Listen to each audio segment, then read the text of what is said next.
On ne présente plus Caroline Margeridon, l'une des acheteuses d'affaires conclues, France 2, depuis 2018.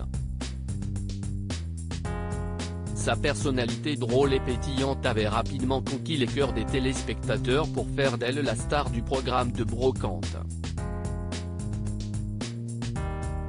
Forte de sa popularité, et toujours plus suivie sur ses réseaux sociaux où elle en dit beaucoup sur son quotidien, Caroline Margeridon a eu l'idée de publier en novembre 2021 un livre baptisé Libre.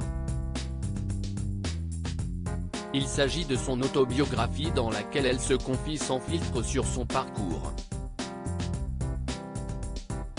Elle y raconte notamment sa jeunesse très agitée et surtout très festive.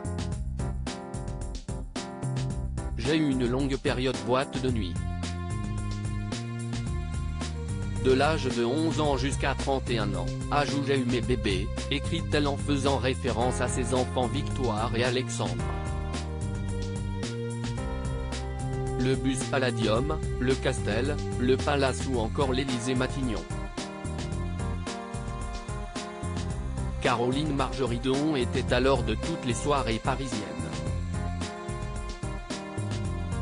Elle se rendait même au Pouce au Crime, une boîte de lesbiennes à 2 mètres de chez Castel.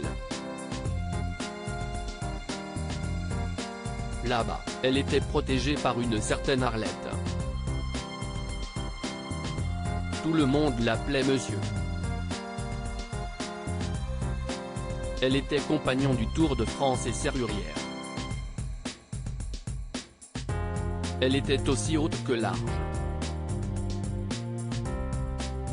Elle faisait croire que j'étais sa fille pour que personne ne m'embête dans ce monde que je ne connaissais pas, c'était sa manière de me protéger, l'a décrit l'antiquaire.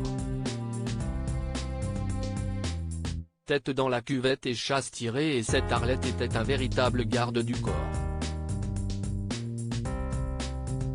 Dans son livre, Caroline Margeridon se souvient d'un épisode en particulier où son aide a d'ailleurs été précieuse.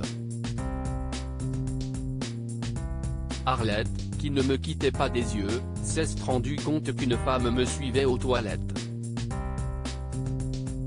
Elle a eu raison de s'inquiéter car, à peine arrivée, elle s'est jetée sur moi pour m'embrasser. Arlette l'a attrapé fermement, lui a mis la tête dans la cuvette et a tiré la chasse, apprend Théon. Une évocation du passé qui a rendu nostalgique l'acheteuse. Qu'est ce que j'ai pu m'amuser avec elle. Elle n'est hélas plus de ce monde et je ne suis très triste, confie-t-elle encore.